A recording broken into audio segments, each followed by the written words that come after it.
guys, the Benidorm Enthusiast here. Moving to Spain, living the dream. It's something I get asked about all the time. But it's been almost 25 years since I actually made the move here. So the process of doing so has changed a lot since then.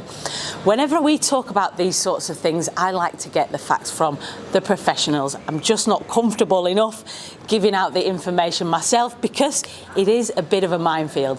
Visas, residencies, all that sort of stuff. It can be quite confusing. So today I'm back at Kelly's Expat and Tourism Services. Now, we did a video with Kelly about 2 years ago now. Can't believe it's actually been that long. And there have been a few changes in the process since we made that video. So today we're going to be sitting down with Kelly and having a chat about what the options are for people looking to move to Spain in 2026.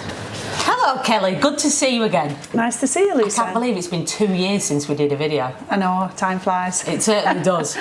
But there's still a lot of people wanting to move to Spain. Yep, there is. And wanting to figure out how to do it. So imagine I am a UK resident, British passport holder, I've just walked in your office and I want to know what my options are. What would you tell me to start? I would firstly check if you've got a criminal record. Obviously you need a clear criminal record, lifetime check. Some people say that, oh, it was 20 years ago that I had some issue. Still going to be an issue? It's still going to be an issue. It's got to say no trace or no live trace. And if you've ever done community service or prison, it never disappears from the licence. Wow. 99-year check. Wow. So, okay, well, presuming that I'm clear completely, been a good girl all my life, what would you say? What would be the options? Would it be the NLV to start with? Yeah, so your main options, your only real option is the non-lucrative visa, which is a non-working visa. Okay. Usually it's for the middle-aged, older end market because they need 25,000 in savings. Or passive income, so it can be from rental properties, pensions, dividends, but not work.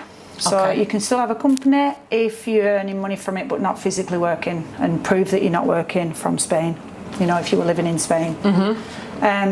So yeah, the savings, the clean criminal record and private health insurance, or if you're a state pensioner, you get free health insurance with an S1. Okay, so you do need private health insurance to get that NLV?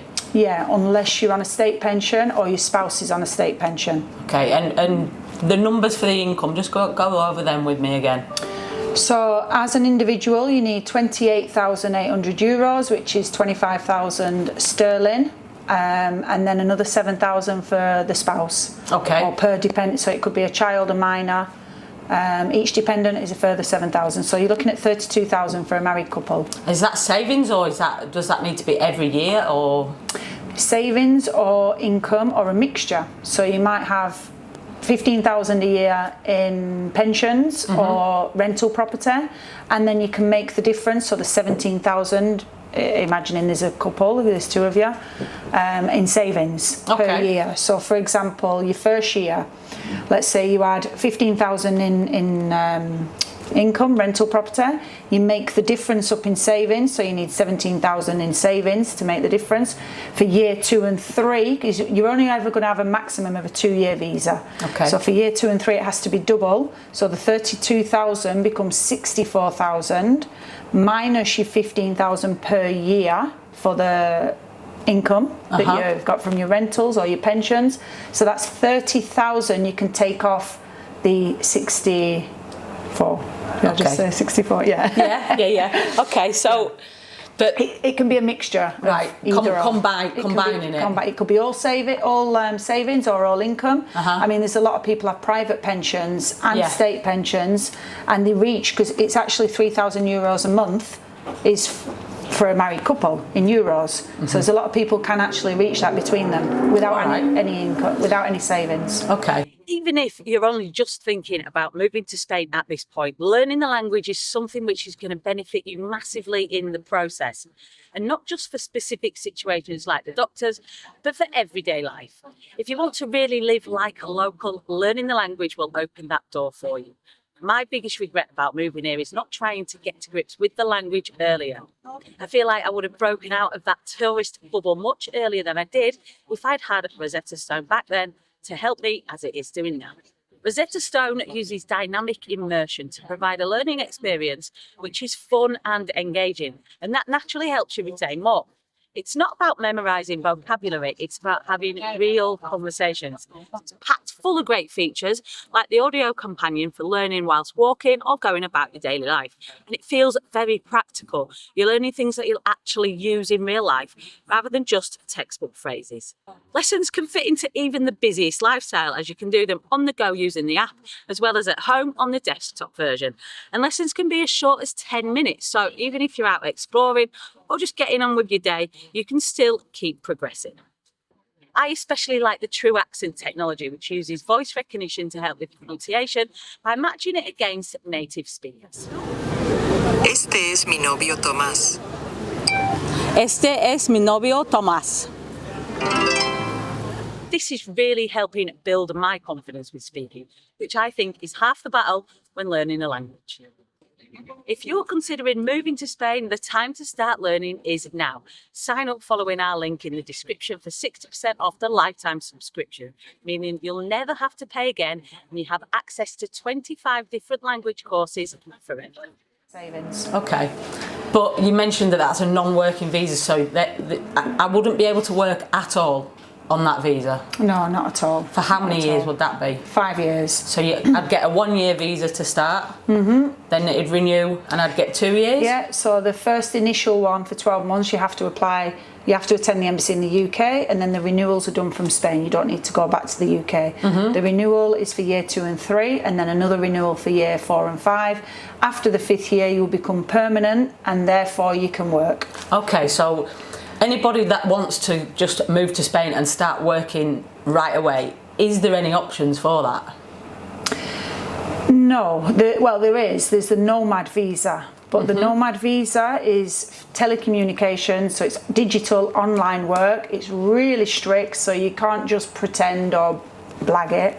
You know, you literally must be in a qualified online position with a minimum of 3 years experience or degrees. Complicated? Complicated, very. Difficult to obtain those? Yeah, not for your normal job log. So yeah, I mean, in the news about a month ago, there was quite a few articles that I saw saying Brits can now work in Spain without a visa. Is there any truth in that, or was that just pushing the boundaries a little bit? So it was actually a proposal for large businesses. There's nothing been implemented at the moment. Okay, so it wasn't for your average worker that just wants to come and get a job in a bar?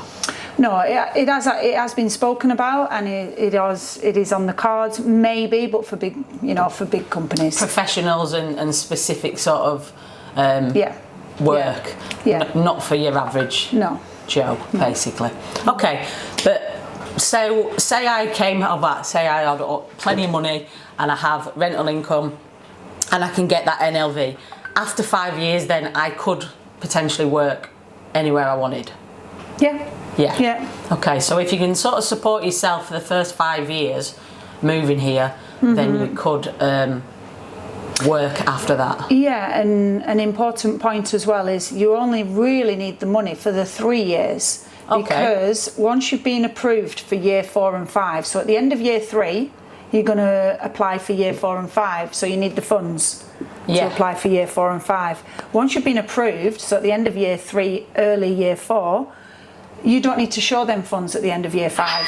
Yeah, okay, So with you. So you only actually need to support yourself for the full 3 years, And then obviously the last 2, you can spend your money, and then after the 5th year, you're going to be permanent and you can work. Okay. So are there any changes since, I mean, we did a video a couple of years about going over this. Is there anything that's changed since then? Other than the golden visa, they've scrapped that now. So oh yeah, I remember that. So that was for property, buying property, was it? That was for somebody that that's purchased a property for $500,000, could then have a 3-year visa and could work, and a lot less restrictions. But they've stopped that completely gone. So if you're buying property here now, it really doesn't matter how much money you've got to spend on a property, you're still going to have to go through that same process. Yeah, correct. And people actually think that they're not allowed to buy properties without a visa. They can still come, get an NIE number, buy a holiday home, and stick to the 90 days in 180. There's a lot of people ask me, so I can't buy a property without being a resident. So it's another thing that people are misunderstanding. Yeah, so you can still buy a second home here, and then you just have to go back and forth. Well, I suppose that's a good option for people, that if you want to have that little bit of sunshine in your life. Yeah. So is there anything else? What are the options like work visa wise then for Brits? None. No. I know it's a harsh answer, isn't it? But it's the reality, I think, isn't it? It's the reality. I mean, if you Google it, there are work visas, but again, it's for brain surgeons. It's for large companies. Very specific professions. Highly trained professionals. Yeah. Okay. All right. Well, I think we've just about covered anything. Is there anything else that you want to go over? There's also the new Amnesty that's just been released last month, which the window is from the 5th of April. It was until the 30th of June. Oh, is that for people that were previously living here that can now be legalised, basically? Yeah, so the people that were here irregular, that now want to become legal, there's an option. So it's the requirements, they must have been here for 5 months prior to the 1st of January this year. Must have been. So and how do they prove that? With a padron, which is at the town hall. They must have had continuous padron for 5 months prior to the 1st of January. The second requirement is again the police certificate, which is the ACRO. It's specific for visa and immigration, so it's not your normal DBS check. It's a 99-year ACRO police certificate. Clear criminal record. Clear criminal record. Do they check in your country as well as in Spain? Yeah, it has to be done. So it's the ACRO is we apply for the ACRO in the UK, so we're applying online, but it's a UK certificate. It's the UK, so wherever the passport, wherever the person is from, whichever passport they hold, it has to be their country where you apply for the police certificate. And not being in trouble here as well? Yeah, we don't need a certificate from Spain, because I imagine they would already know that. Okay. Any other requirements?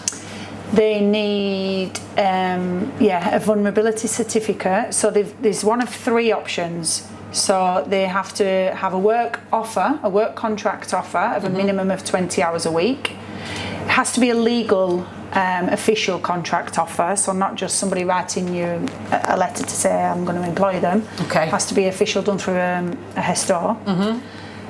The second option is if you have family members, so imagine you've got a child who's resident, or you've got a parent who's resident, or you've got a spouse who's resident. So having family ties. And then the third option, or even being a minor that's got school certificates if they're in school. And the third option is if neither of those 2 qualify you, then the third option is a vulnerability certificate, which is done from the town hall. And to get the vulnerability certificate, you've just got to prove that you've been here for that amount of time, that you've something that important as well, you can't have any other application. You can't have any other application in process. So if you're already applying for, I don't know, let's say a non-lucrative visa, and you're in year 2 and it's been rejected for whatever reason, or you've got an arraigo, which is a special route, special circumstances visa. If that's already in place, you've got to let that run its course before you can. That as well. You can't apply for this one unless you've nothing else in place. So yeah, that's interesting because there's there'd be quite a few people qualify for that. Yeah, have you got many of people going through that? At the minute? Yeah? We've just put a couple of applications in at the minute because they had to have had everything. Obviously, with a passport, full passport, every single page scanned, the padron and the police certificate legalised and sworn translation. Well, that takes a few weeks. Yeah. So only the ones that have been really, really organised have come to me with everything right on the opening. Okay. You know, the window when it opened. And when did you say was the deadline? 30th of June. 30th of June. So it's still a while if people think they might be acceptable for that. Yeah. They can go for that. All right. Well, I think we've covered quite a lot there, haven't we? Yep. So it is still possible to move to Spain since Brexit, even though it is more complicated and more difficult. But it is still possible, isn't it? It's just. And obviously, this is all for UK passport holders. Yes. You know, completely different rules if you've got an Irish passport. Much easier. Yeah.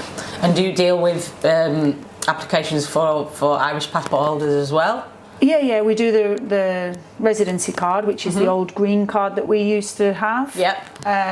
They would still get the green card because they're still European. Actually applying for the Irish passport, they would need to do that themselves. We'll send them the links because they need birth certificates, death certificates, you know, for quite a lot of people that might qualify for an Irish passport. I know that's going to offend a few people. Irish grandparents and great grandparents. There's a lot of people doing that now. Plastic paddies, as they call them. But I know, I know that's going to offend a few people because I remember last time. That is the easiest way for if you wanted to move to Spain. That is the easiest way. Find an Irish relative in it and go down that route. For sure. At least for now. Do you think anything's going to change? No, not in the near future. Not in the near future. I think it is what it is, isn't it? Another change is the new system that is obviously where the stamps they're not stamping the passports anymore. Yeah. At the minute, this is an issue for the visa renewals because everybody that's coming on a non-lucrative visa, for the renewals, we have to prove that they've been in the country 183 days for the renewal for year 2 and 3. So we've got a problem now because they sometimes stamp, they sometimes not stamping, which is an issue because the Foreign Office isn't in sync with the airports. So the Foreign Office who's opening the files for the renewals say we want to see stamps that you've been here 183 days, but the airport's not stamping. So now it's really important that all the customers must save their boarding passes, save, you know, any transactions that they might have made while they've been in the airport, been in the country. Make sure they spend on a card to prove bank transactions that you've been in the country. If people are coming over and spending cash, no transactions. There's no proof they were here. There's no proof they were here. So they can be rejected because they've not been here 183 days and they might have been. Wow. I never even thought about that. That's bonkers, isn't it? Absolutely. And we're always saying, force yourself, try and force a stamp. But I every time I go back to the UK, I'm checking the. Sometimes they just wave you through. And sometimes there's nobody even on. It's just literally the machines. So keep boarding passes, any sort of documentation that proves that you're in Spain is always worth keeping. Okay. Right. Well, thank you for your time. You're welcome. And I'll see you again soon. Hopefully not 2 years. Well, let's see if there's any changes before then. If there is, we'll be back. So there you have it, guys. I really hope that's cleared up things for you. You might have to watch it a couple of times, maybe take some notes, and if you are seriously then thinking about moving forward with the move to Spain, you can always get in touch with Kelly's for further information, and there'll be a link and some contact details in the video description below. Thanks for watching. Make sure you subscribe to the channel so you don't miss any future videos, and also check us out on Facebook, Instagram and TikTok at the Benidorm Enthusiast.